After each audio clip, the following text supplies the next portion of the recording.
1 year in office. By the approval of Mr. President, we believe that from 27th of this month, we shall start the inauguration of the various projects.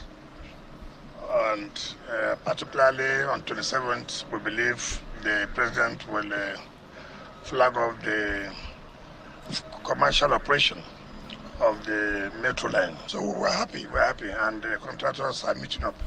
And all the promises made, they have fulfilled, and we have also fulfilled our own part by making sure that we have cash backed up.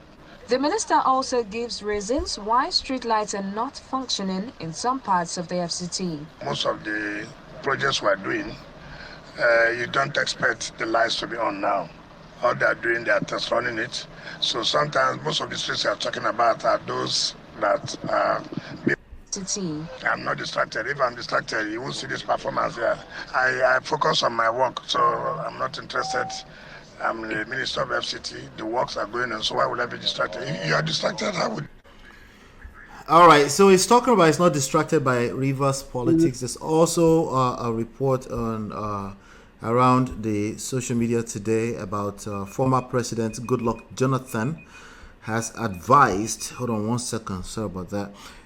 He has advised both the Minister of Federal Capital Territory (FCT), Nyesom Wike, and Governor Siminalayi Fubara to cease fire so that the ongoing political crisis in Rivers State does not snowball into a bigger regional and national challenge with greater consequences.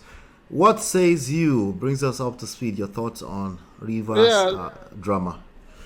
Yes, Mr. Jason Wike, let me give him credit, number one, that he is less temperamental in this interview. You can see that his voice is less husky. Yeah, unlike at other times when he will be so upbeat and then it's almost choking while making a public appearances and speeches. So let me give him credit for watching. Placing his BP under watch. Wala. That said, it's just some plausible deniability on his part to say that it's not distracting. Of course, we know that it's not always focused on the job, on the present issues of governance or leadership. You know, like Jerry Gada would say in his days as the boss of a MAMSA in Nigeria, if whatever job you are given, do it well. You are profess well. So in this case, we don't know. We cannot say with supreme confidence that Jason Wike has ministered properly as a minister since he started minding the Abuja position. But with the rising tension, yes, he can deny for all we care. His unseen ends are in the antics and works of commissioners resigning from the cabinet from the ESCO of Fubara in Rivers State. And we see is an invisible hand in the way these lawmakers have decided to be. You can't say whether they are for APC right now or they are for PDP. But they have become, and the position of the law is that since they have become, without any crisis at the central level, at the what we call at the national level of the party to which they belong, in this case the PDP, that they are deemed to have vacated their seats as lawmakers. As per what former President Goodluck Jonathan said, right, we can only sympathize with Jonathan because at the root of this, who started it all? Jason Wike. But let me first commend him for being statesmanly in calling for caution on the part of the warring factions in Rivers leadership, Fubara and Wike, in this instance. And I share that sentiment that this may escalate to a sub-regional crisis. It could lead, it can degenerate into unintended, what's it called? Hoopla of unimaginable proportions. Remember the days of imbroglio, the face-off between Obafemi Awolowo and Samuel Ladoke Akintola in Western region. That was what degenerated into the intervention of the military January 15, 1966. Some call it a revolution, some call it the first military coup d'etat. But the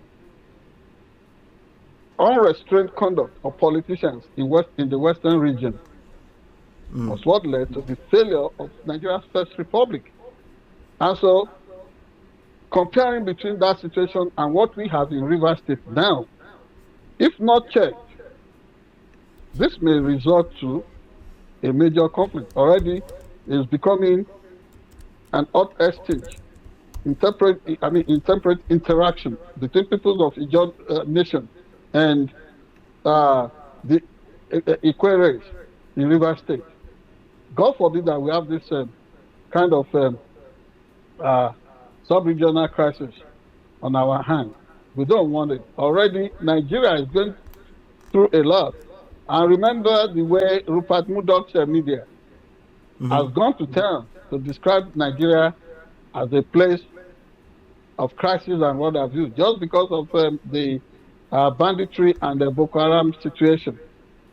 Who needs you said just because. I said just, yeah, that is, so who needs another crisis elsewhere in Nigeria? So, Wike should wear the thinking hat. You may deny, everybody may want to paint Fubara as being quarrelsome lately. He is not. As an elected governor, if somebody calls himself a godfather and now wants to be running the show, yes. What will you do in the instance? And somebody has argued that people should be grateful, that Fubara ought to be grateful to Wike. What of Wike to being grateful to Fubara for things they did together? Anyway, concerning Jonathan, he and his wife started all this nonsense when former Governor Rotimi Amechi recommended Wike, his then chief of staff, to the federal government, to the government to Jonathan, and he became Minister of State for Education.